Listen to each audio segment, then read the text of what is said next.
नमस्कार दोस्तों, retail investor podcast channel में आपका फिर से स्वागत है। आइए देखते हैं कि पिछली वीक निफ्टी ने कैसा बिहेव किया और हमने क्या एनालाइज किया था। पिछली बार जब निफ्टी फ्राइडे को 21 जुलाई को यहाँ 19,715 के आसपास क्लोज हुआ था और हमने ये सोच देखा था कि एक करेक्शन शुरू हो गई है, स्मॉल जिसको हम शॉर्ट टर्म करेक्शन कहेंगे। और उसका जो फर्स्ट सपोर्ट बन के आ रहा था 19,520 के आसपास बन के आ रहा था। और हमने एक और बात की थी, ये जो राइजिंग 20 डे मूविंग एवरेज की, राइट।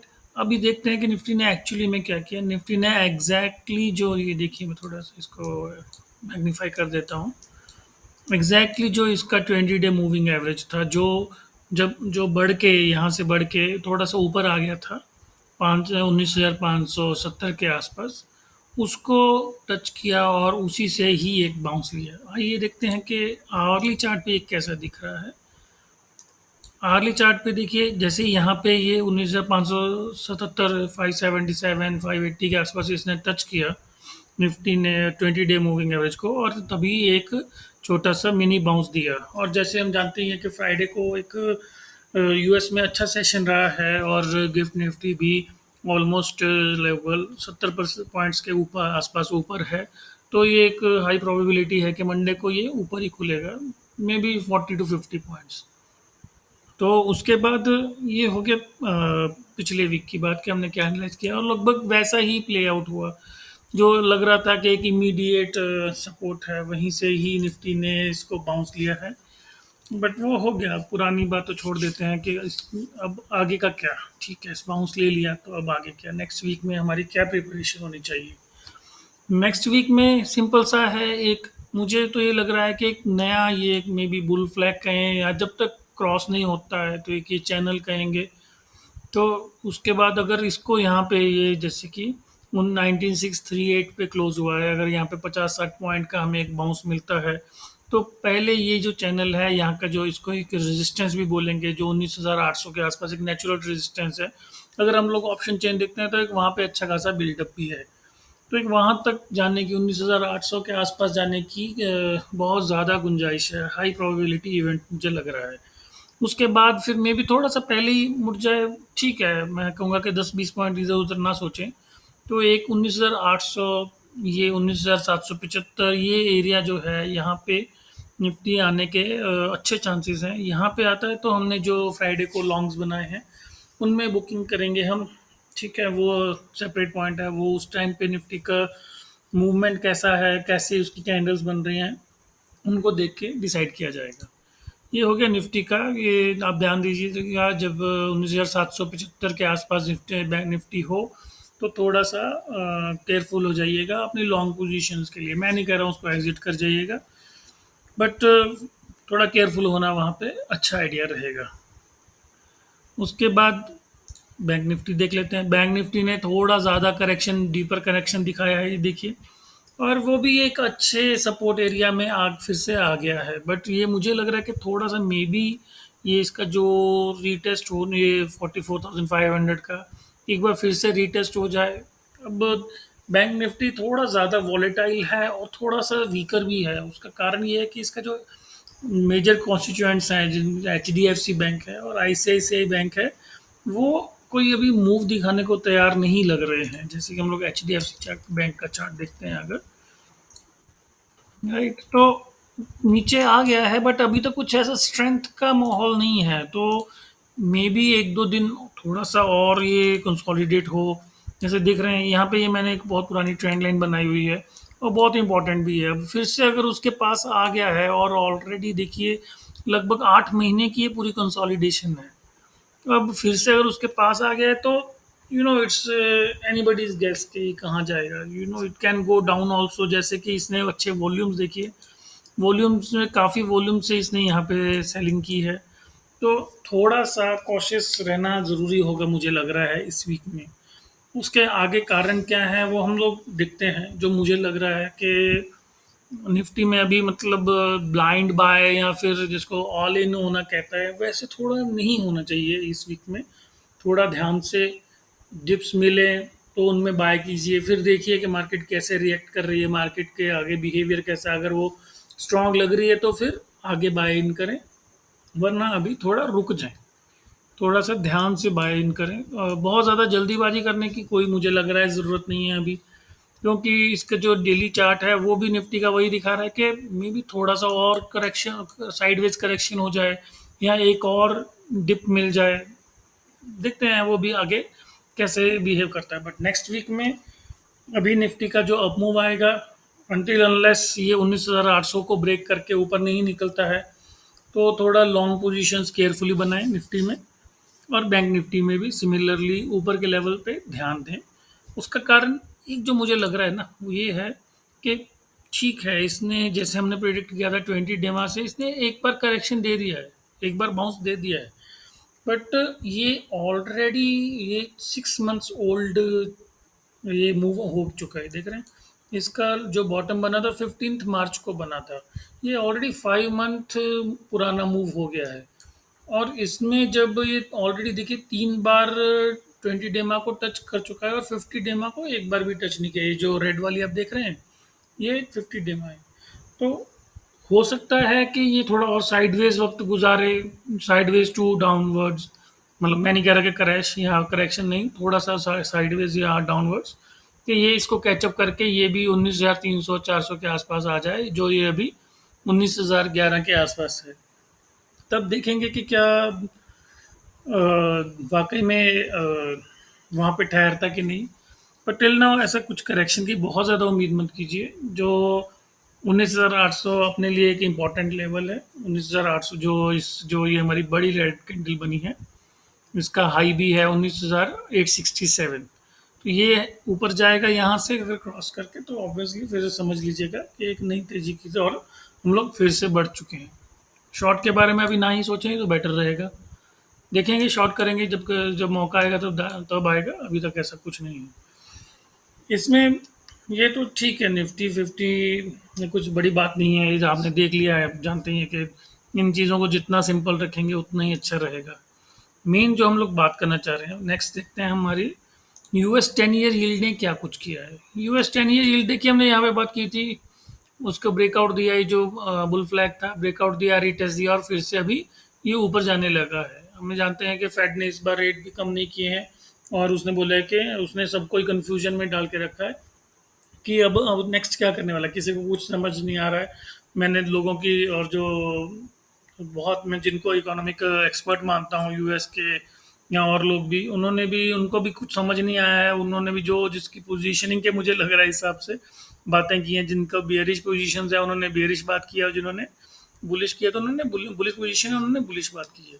बट मुझे लग रहा है कि अभी ये, क्योंकि ये बुल फ्लैग टूट गया है, तो मैं तो इसको कंसीडर करूंगा कि फिर से अब नए हाई बनाने को ही तैयार है।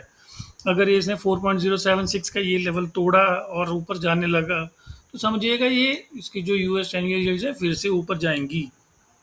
वो क्यों कह रहा हूँ मैं, उसका कारण है हमारा ये यूएस ऑयल। हमने बात की थी पिछली बार कि ये बहुत टाइम से देखिए रेंज में फंसा हुआ है। ये मैं आई थिंक 3-4 वीक पहले भी ये आपको बॉक्स दिखाया था।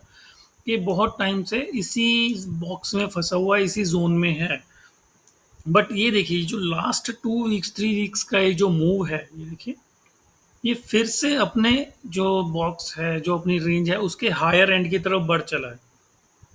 और जब भी ये हायर एंड की तरफ जाता है और 82 83 लेवल को क्रॉस करता है, तो निफ्टी में वीकनेस आती है।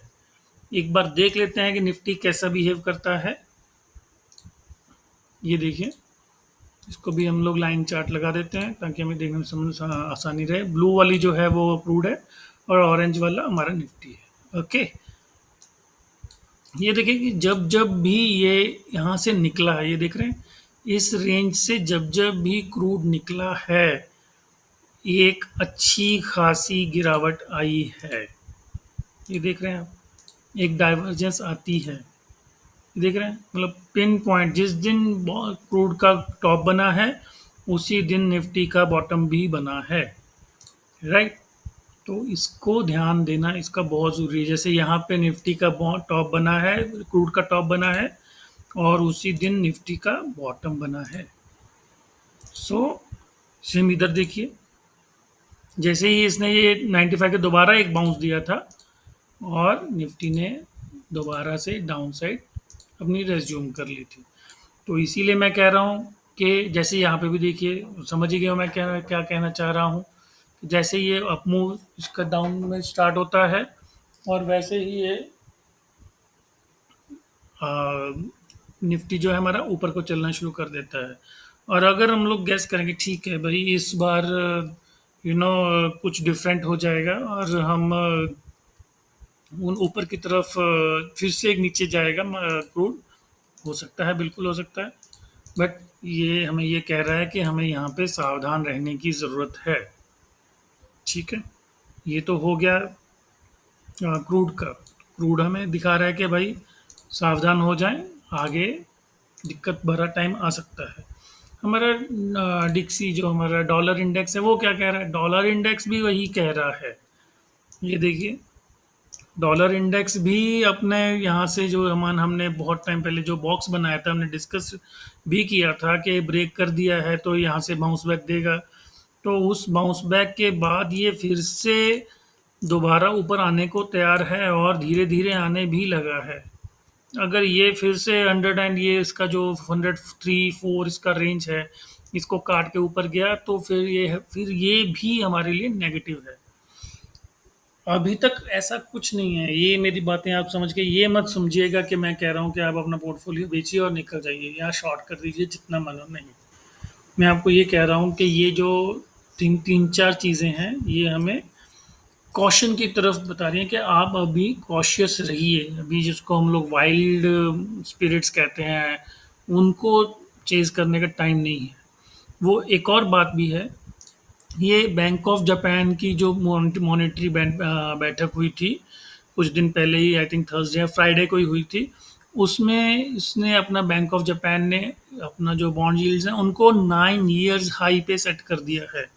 आप समझ रहे हैं, आज 9 साल से तक इन्होंने अपनी बॉन्ड यील्ड्स को 0.50% पे रखा और इस वीक जाके इन्होंने अपनी बॉन्ड यील्ड्स को 1% कर दिया है। ये देखिए 1%। Bank of Japan said it would offer to buy 10-year Japanese bonds at 1% in fixed rate operations. Okay, अब ये इम्पोर्टेंट क्यों है ये हमारे लिए? अब ये समझिए कि ये जो बॉन्ड यील्ड्स हैं जापान की वो 0.5% पे हैं। तो मार्केट में जितना पैसा उठाया जाता है वो सारा का सारा अभी जापानीज येन में ही उठाया जा रहा है, क्योंकि जापानीज येन पे 0% पे वो हमें लोन दे रहा है। अब आपको सोचिए कि आप 0% पे लोन लें और उसको इन्वेस्ट कर दें निफ्टी में जो हमें 12-13% पर ईयर दे रहा है। आपको मतलब फ्री के बैठे बिठाए 12% इंटरेस्ट रेट मिल रहा है। अगर आपने 100 करोड़ रुपए बैंक ऑफ जापान से उधारी ले ली और उसके ऊपर आपको साल का कितना अराउंड 1.25 करोड़, 12 करोड़, 13 करोड़ रुपए वो फ्री का मिल रहा है, राइट? तो वो इम्पोर्टेंट है, उसको थोड़ा ध्यान में रखें। एक सेकेंड प्लीज। अब देखिए, मैंने इन्वेस्ट तो कर दिया 12 करोड़ रुपए, बट अब जब मुझे लगेगा कि जो जापान का सेंट्रल बैंक है वो अपने इंटरेस्ट यील्ड्स हैं बॉन्ड के ऊपर वो बढ़ाएगा। अभी मान लो कि जैसे 1% कर दी है, 10 ईयर हाई पे ऑलमोस्ट पहुंच गया है। अब वो कल को इसको 1.5% कर सकता है, 2% कर सकता है। तो मैं क्या करूँगा, अपनी इन्वेस्टमेंट्स वाइंड अप करूँगा और जो जापानीज येन में अपना जो मैंने लोन लिया हुआ है उसको पे ऑफ कर दूंगा। इससे क्या होगा, जापानीज येन बढ़ने लगेगा। अब जापानीज येन बढ़ेगा और अगर साथ में डॉलर इंडेक्स भी बढ़ता है तो क्या होगा कि जितने भी एसेट क्लासेस हैं, चाहे वो इक्विटी हो, फिक्स्ड इनकम हो, उनसे पैसा बाहर निकलेगा और वो अदर जो अपना जो उनका जापानीज येन में जापान में वापस चली जाएगी वो इन्वेस्टमेंट। अब जब पैसा बाहर निकलेगा तो आप जानते हैं कि एसेट प्राइसेस जो है वो नीचे आने लगते हैं। इसको हम लोग इसके एक चार्ट से भी समझ सकते हैं। ये जो यूएसडी जेपीवाई चार्ट है, ये भी वैसे ही देखिए, अब जैसे जैसे ही ये बहुत ज़्यादा स्ट्रांग अगर होने लगता है, अगर हम लोग इसको निफ्टी के साथ अगर हम लोग मैच करके देखें तो हमें ये पता लगेगा कि जैसे ही अगर एकदम से स्ट्रांग होने लगता है तो ये निफ्टी के लिए नेगेटिव हो जाता है। जैसे यहाँ पे देखिए ना, इस एरिया में ये देखिए, अगर बहुत ज़्यादा जैसे ही इसने ब्रेकआउट दिया यहाँ पे, वैसे ही आपका निफ्टी जो है वो वीक होने लग गया है। या माने ना माने, आई डोंट नो कितने लोग उसको फॉलो करते होंगे, बट जापानीज जो इस टाइम पे बहुत ही ज़्यादा लिक्विडिटी प्रोवाइडर हैं, चाहे वो सॉफ्ट बैंक के थ्रू हो, चाहे वो खुद बहुत सारे जो अदर इन्वेस्टर्स हैं वो जापान से अपना पैसा उठा रहे हैं आजकल। ठीक है, तो इसको ध्यान रखें कि अगर जापानीज येन स्ट्रांग होने लगे तो एक एक बार को ये नेगेटिव होगा हमारे इक्विटी मार्केट्स के लिए। तो हमने अभी तक डॉलर इंडेक्स देखा है, यूएस 10 ईयर यील्ड देखा है और यूएसडी जेपीवाई देखा है। अब एक और इम्पोर्टेंट जो लास्ट मुझे चौथा लग रहा है वो है कॉपर। कॉपर इंडेक्स बहुत साइडवेज बहुत दिन से साइडवेज चल रहा था, बट अब फिर से अपने टॉप रेंज की तरफ आ गया है। अब इसका क्या सिग्निफिकेंस है? ये जो कॉपर है, ये डॉक्टर कॉपर कहते हैं इसको, यू अपना फिनेंशियल लिंगो में। ये क्या बताता है? ये यू जो अपना ऑल ओवर वर्ल्ड है उसकी इकोनॉमिक हेल्थ बताता है। अगर ये अपना कॉपर प्राइसेस ऊपर जाने लगे तो समझ जाइए कि अब हमारी ग्रोथ है वो अच्छी आने लगी है, तो ग्रोथ स्टॉक्स जो है आउट परफॉर्म करते हैं। और अगर हमारे जो कॉपर है वो नीचे आने लगे तो that is bad for economy. Okay, तो बस इसका इतना ही है। अभी तक इसने कुछ नहीं किया है, तो जैसे ही ये मूव करना शुरू करेगा तो हम लोग इसके बारे में देखेंगे कि इसके क्या इफेक्ट हो सकते हैं। इसका सीधा सा मतलब होगा कि चाइना आपका आउट परफॉर्म करेगा, इंडिया का जो है वो भी ग्रोथ स्टॉक्स हैं वो आउट परफॉर्म करेंगे, इंडिया भी ग्रो करेगा, जो इंडिया की लोकल इकोनॉमी है वो भी ग्रो करेगी। राइट। सो इस बार हमने बहुत ज़्यादा कुछ एक्चुअली मैक्रो लेवल पे देख लिया है। मुझे लगता है कि अभी नेक्स्ट क्या होगा, वो अभी जो रेस्ट ऑफ द ईयर है वो काफ़ी वॉलेटाइल होने वाला है मुझे लग रहा है। तो अभी फ़िलहाल निफ्टी ठीक है, कोई प्रॉब्लम नहीं है। अभी एकदम से जिसको कहेंगे एकदम अपने स्वीट स्पॉट पे है निफ्टी। तो अभी रिलैक्स करके हम जो जो भी डिप मिली है उसको बाय करें, और उसको हायर लेवल पे अगर निफ्टी वीकनेस शो करता है उसको एग्जिट करें, सिंपल सा है। और इसमें बहुत ज़्यादा अभी कुछ कॉम्प्लिकेशन की ज़रूरत नहीं है। अगले हफ्ते बहुत सारे रिजल्ट्स आने वाले हैं, एक बार रिजल्ट्स के ऊपर भी देख लेते हैं। मारुति का रिजल्ट आने वाला है। ये देखिए, मारुति का रिजल्ट आने वाला है, और भी बहुत सारी कंपनियां भर भर के रिजल्ट देने वाली हैं, जिसमें यूपीएल है और अदानी की कंपनियां हैं, और भी बहुत, देखिए जैसे पूरा लिस्ट लगा हुआ है, स्कॉट्स है। तो अगर ये इनके रिजल्ट्स कैसे आते हैं, वैसे उनके ऊपर अब हम लोग रिएक्ट करेंगे। मुझे लग रहा है रिजल्ट अच्छे आएंगे, क्योंकि कमोडिटीज़ वीक रहे, कमोडिटी प्राइसेस वीक रहे हैं, तो उनका फ़ायदा कंपनियों को ज़रूर मिलेगा। बट ऑलरेडी प्राइस्ड इन है, तो जैसे ही रिजल्ट आएगा तो थोड़ी वीकनेस हमें देखने को मिलेगी ही। जैसे बहुत सारी कंपनियों के रिजल्ट्स में हमने देखा है कि जिस दिन रिजल्ट आता है तो उस दिन वीक हो जाती है, जैसे टीवीएस मोटर्स था, उसमें भी हमें यही देखने को मिला। ठीक है, तो अभी अगर आपका कोई क्वेश्चन है तो मुझे ज़रूर इस वीडियो में डालें, और मेरा ये चैनल प्लीज़ सब्सक्राइब करें, और इस वीडियो को जितना हो सके उतना लिंक लाइक एंड शेयर करें। Thank you.